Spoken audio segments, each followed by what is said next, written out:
Ya. Saya Iya, undang, saya datang. Tidak perlu banyak, kadang-kadang 10. Kalau abang tanya aku di hotel, nggak pernah aku di hotel, bang, nggak mau saya. Saya lebih suka ngomong kedai kopi. Iyalah. Ya, seperti yang saya lihat begitu keluar dari pesantren, langsung duduk di kedai kopi wartawan Adi Negoro. Ya, wah, ini manuver-manuvernya ini luar biasa. Eh, Ketua RH ini saya pikir. Sebab tanpa itu nggak bisa, Pak. Iya, itulah. Ini Pak, ini komunikasi ini, media yang kita bangun ini, yang dibangun abang ini salah satu. Ke depan, siapa yang ketinggalan di media ini dia tinggal. Oh iya. Ini didikannya luar biasa. Iya. Dan ini yang akan membawa kita dengan orang di media dan sebagainya. Iya. Saya hasil monitor media, saya lihat saya masih yang 5 untuk Sumatera Utara, masih ada itu. Masih ada lah, namanya bahagia Bang. Iya lah. Tetapi justru karena itu kita sekarang tidaklah berbicara siapa jadi wali kota, tidak berbicara siapa gubernur, tapi kita sekarang berbicara siapa presiden, siapa anggota legislatif. Setelah itu nanti baru bicara siapa yang jadi gubernur, siapa wali kota. Iya. Perlu ada dibangun kesepahaman bagaimana kita menjadikan pemilih menjadi pemilih yang kondusif, yang saling menguntungkan bagi semua orang. Kita tidak boleh menganggap enteng partai lain, tapi mari sama kita bangun. Misalkan partai itu kan tergantung bagaimana kita bisa meyakinkan masyarakat. Saya bisa melihat kedatangan Anies semalam itu mahir yang luar biasa. Mahir Bang. Awak boleh ikut-ikutan jadinya. Para orang kata orang ada sesuatu yang terbangun Bang. Dan orang tidak pernah menyangka membicarakan suara saya pernah pas bicara nggak ada. Orang saya bicara siapa begitu Pak Wali? Nggak ada semua Pak Wali. Sekarang kita lagi cerita. Kalau kepada umat dulu ini begini. Muncul lagi kali dia Bang. Dan jadi kalau saya melihat Bang, semua sesaat kepada Allah. Kesempatan yang diberikan Pak Elman ini malam ini sama saya luar biasa. Ini hati saya bicara, tidak macam-macam saya. Dan gengsi saya menyampaikan sesuatu kan. Sama. Itu Bang. Karena pertanyaan apapun demikian. Sama, saya pun mengagendakan ke ketua Rahutman itu karena saya lihat manuvernya memang luar biasa. Itu tadi saya bilang ketua ini wali kota yang fenomenal kalau menurut saya, luar biasa. Saya Bang jujur sebagai dia Bang, saya bilang saya memberi saran kepada pemerintah kota saya lakukan. Tapi kan pelaksanaannya beliau. Mudah-mudahan dari Dubai berprestasi, kota ini makin maju. Tentu tidak hanya itu, Sumatera Utara itu harapan itu seperti itu. Yang saya tahu waktu ketua ini jadi wali kota 3 tahun. Tengoklah banyak kemajuan, antara lain bisa membebaskan itu Cadika, apa namanya, warkop di depan patung Ahmad Yani, ya kan, bagus tertata. Tengoklah sekarang pertumbuhan yang kalau saya melihatnya setelah saya keluar dari pesantren, bingung saya lihat Medan ini, sehingga roilan yang tadinya itu perroilan jalan sudah dimajukan oleh. Abang lihat sekarang. Pemerintahan yang baik adalah pemerintahan yang dikritik orang sekarang. Harus begitu. Kalau sudah tidak ada kritik. Iya, betul. Iya, itulah dia. Sehingga saya keluar itu, saya masuk di jalan rumah saya yang tadinya jalan itu seharusnya itu roilan jalan ini itu dia ditambah oleh gimana lagi drainasenya itu udah sampai ke paret itu. Gimana nggak banjir? Kalau saya mau ini bicara Kata kunci kota ini jangan ada sampah. Itulah. Nah, itu Bang, saya bukan. Ya. Dulu waktu kita 2 kali sampah 1 hari diangkat. Ya, itu dia. Itu. Malam ada lagi kita reles. Tapi kabar-kabarnya belakang sekali aja 1 hari. Itulah yang itu saya rasakan setelah saya keluar dari pesantren. Saya seperti orang asing di Medan ini. Ya, ini di mana tadi ini? Ini di mana ini?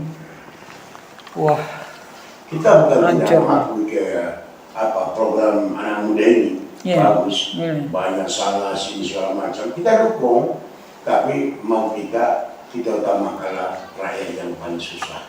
Iya. Tidak banyak bantu rakyat ini.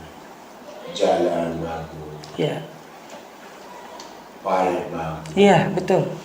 Jalan tidak berubah. Betul. Lampu jalan ada. Iya. Sederhana kok. Betul. Kemacetan kurang. Itu aja udah senang rakyat ini. Nggak banyak. Nah, makanya itu 3 bulan masa ketua memimpin Medan ini berhasil. Terasa orang. Terasa sekali saya. Kok hari ini ya mudah-mudahanlah nanti Kita doakan. ketua bisa ya sesuai dengan cita-cita dapat duduk di legislatif, bisa membawa Mudah-mudahan. ya. Semuanya bisa terjadi. Masih panjang perjuangan. Nah ya kan nggak tahu legislatif apa mungkin juga. Parlemen masih sehat. Amin amin.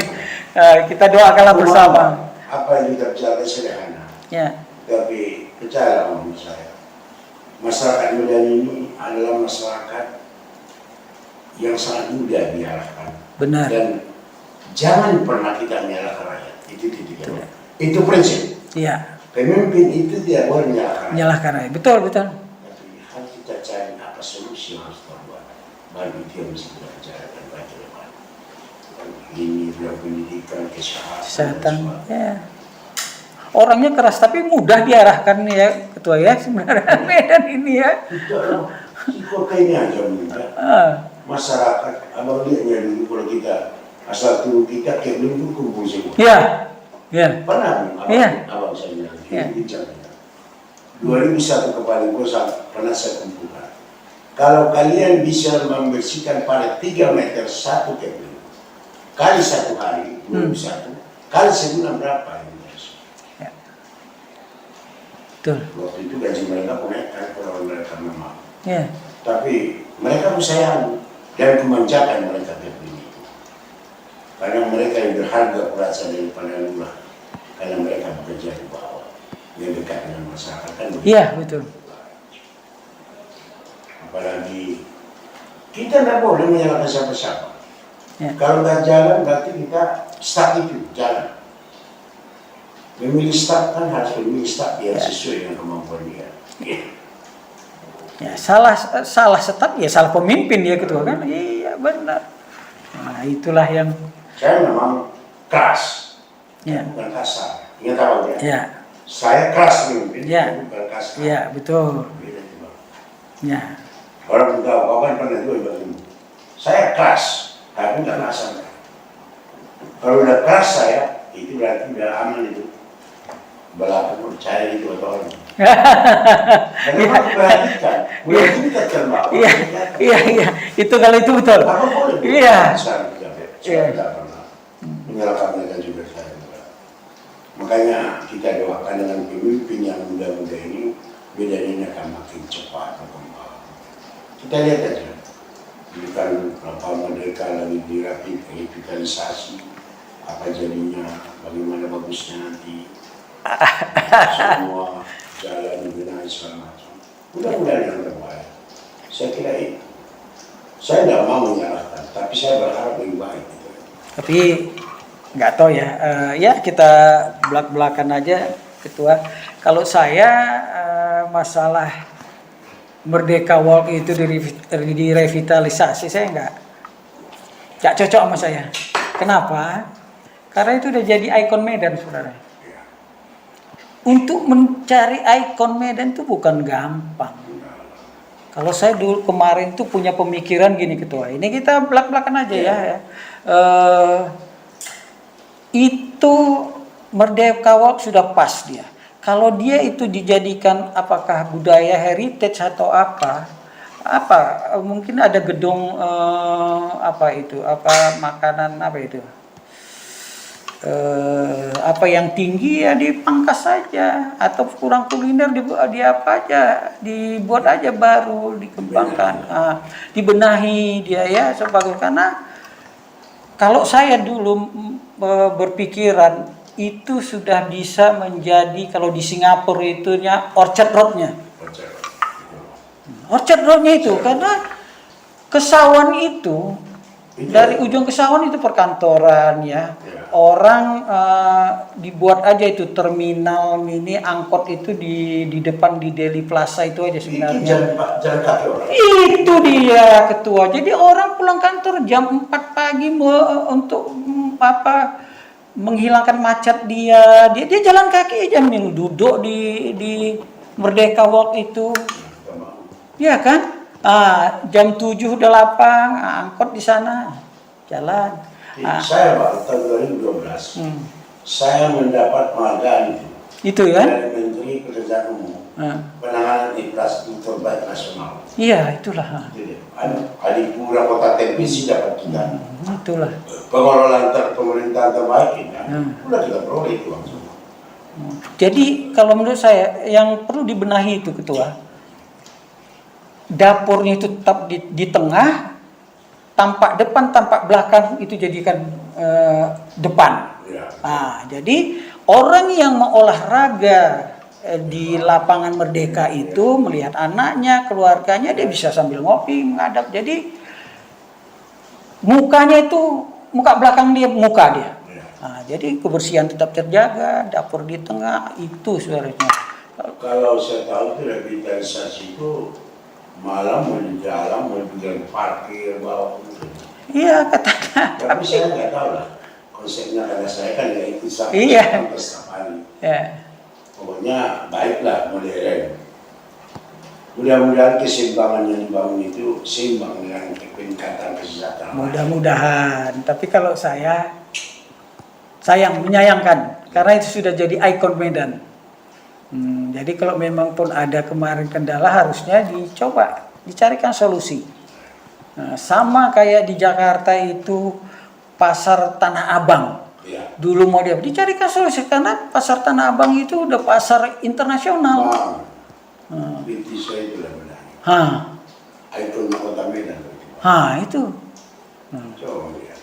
Itu waktu zaman ketua bersih pinggiran.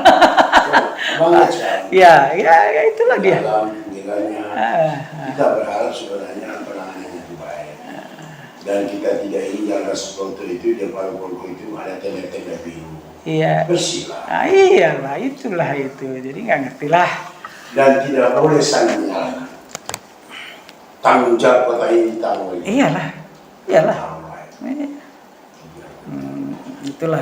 Saya kira anak-anak muda kita mau semua ikut begini bagaimana ini. Ya. Karena jumlah pemilih kita kan yang milenial yang paling banyak. Yang paling banyak kan itu sempat. Harus diapresiasi itu. Iya. Makanya saya juga diundang kadang-kadang diundang soal politik, soal ini. Tetapi saya hanya mendoakan supaya dari itu ke depan baik. Soal bagaimana ke depannya itu kita bicarakan juga. Iya. Kan belum tentu bahwa ke depan bagaimana kan. Iya. Kalau bagaimana sehat-sehat saya belum tentu apa tujuan kita ke depannya. Betul. Yang penting sementara ini kita merencanakan insya Allah 2024 kita ikut salah satu calon untuk legislatif pusat. Amin. Semoga. Kalau nanti setelah kita menang di pusat ada perintah lain nanti lah itu ya kan mana? Betul. Kita kan prajurit ya. Iya. Ini.